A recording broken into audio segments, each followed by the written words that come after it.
जिनके हृदय हरि नाम बसे, तिन और का नाम लिया न लिया।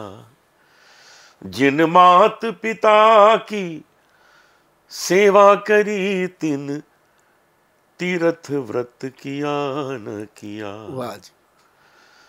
गोयल साहब, मैं आज सोच रहा था कि लोग दान पुण्य सेवा पर बहुत विश्वास रखते हैं, है भी बहुत अच्छी चीज है भी अच्छी चीज, लेकिन वो सब तभी संभव है जब आप स्वस्थ हो। जैसे सपोज आप अपनी माता के चरण दबाना चाहते हैं और आपका स्वास्थ्य ऐसा है ही नहीं कि आप बिस्तर से उठ सकें, हाँ। क्या फायदा हुआ। और अगर आपने कोई मालिश करने वाले को लगा दिया तो वो पुण्य नहीं मिलता आपको। पुण्य तो अपने हाथ से सेवा करने में मिलता है। किसी को दान भी दें तो अपने हाथ से दें, उसको बड़ा आनंद आता है, स्वयं को आनंद आता है। बिल्कुल। तो हर जगह स्वास्थ्य बीच में आ जाता है। कोई आप बड़ा बिजनेस कर रहे हैं, स्वास्थ्य ठीक नहीं है, नहीं कर पाएंगे, आपका कंसंट्रेशन ही नहीं होगा। अब जितनी बड़ी टीम ले लें, लेकिन आप तो सही होने चाहिए। टीम कितना करेगी? एक्चुअली तो आपको स्वयं बैठ के करना पड़ेगा। अब इतने बड़े लोगों ने, टाटा, बिरला, अंबानी, सिंघानिया, इतने मफतलाल, इन सब ने इसलिए इतना कुछ किया, इतना कर पाए कि वो स्वयं स्वस्थ थे। बिल्कुल। बैठते थे अपनी टीम के साथ, चलो काम करो। तो आज हम इस पर बात करेंगे कि अपने को पूरी तरह स्वस्थ कैसे रखा जाए, और उसके रामबाण तो गोयल साहब आप ही के पास है। बिल्कुल, आपके पास ही आना पड़ेगा। बड़ी कृपा है बजरंग बली की। बजरंग बाण भी है और राम बाण भी है आयुर्वेद में।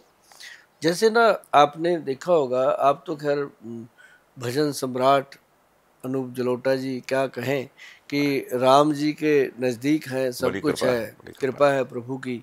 लेकिन आपने देखा होगा कि भगवान श्री राम जी ने भी आयुर्वेदिक जड़ी बूटियों को कितना सम्मान दिया, वो भी उस नाजुक समय में जब लक्ष्मण जी मूर्छित हुए। जी जी जी। कितना नाजुक समय होता है, उस समय भी उन्होंने दिमाग में ये रखा कि अब भाई को तो ठीक करना ही करना है, साथ में पूरी दुनिया को एक मैसेज देना है।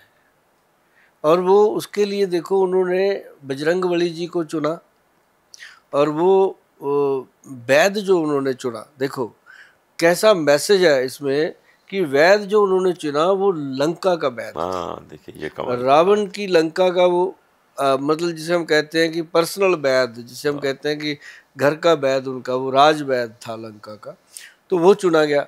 अब रामचंद्र जी ने दिखाया कि हमारे मन में उसके प्रति कोई द्वेष नहीं है, और वैद्य ने दिखाया कि वैद्य वैद्य होता है, चाहे वो दुश्मन का हो चाहे मित्र का हो, उसने उसको जान फूकनी होती है। और रावण के द्वारा उसको अनुमति देना कि तुम जाओ। हाँ, कि तुम जाओ, कितनी बड़ी बात, कितनी बड़ी बात है। वो मतलब इसमें होता है कि वैद्य जो होता है या डॉक्टर होता है, उसका किसी के साथ कोई वैर विरोध हो ही नहीं सकता। और उसको फिर देखो, उसने जड़ी बूटी मंगवाई, हनुमान जी गए पहाड़ी से मंगवाई। ये एक मैसेज था कि जड़ी बूटियां जो है इसको भगवान ही पैदा करते हैं। सही है। और जिन्होंने पैदा करी वो अपने भाई को गोद में लेके बैठे हुए, वो तो ठीक कर सकते थे उसको। सच बात। लेकिन उन्होंने वो मैसेज हम लोगों को देना था कि हनुमान जी गए, बूटी लेके आए, और रास्ते में हनुमान जी को अहंकार हुआ तो रास्ते में भरत जी ने तीर मारकर उनको उतार लिया। तो उन्होंने अपने तीर पे बिठा के उनको उससे ही फास्ट भेज दिया। मतलब भगवान सबको सिखाते गए कि दुनिया में कोई भी इंसान कभी भी भगवान से बड़ा नहीं हो सकता।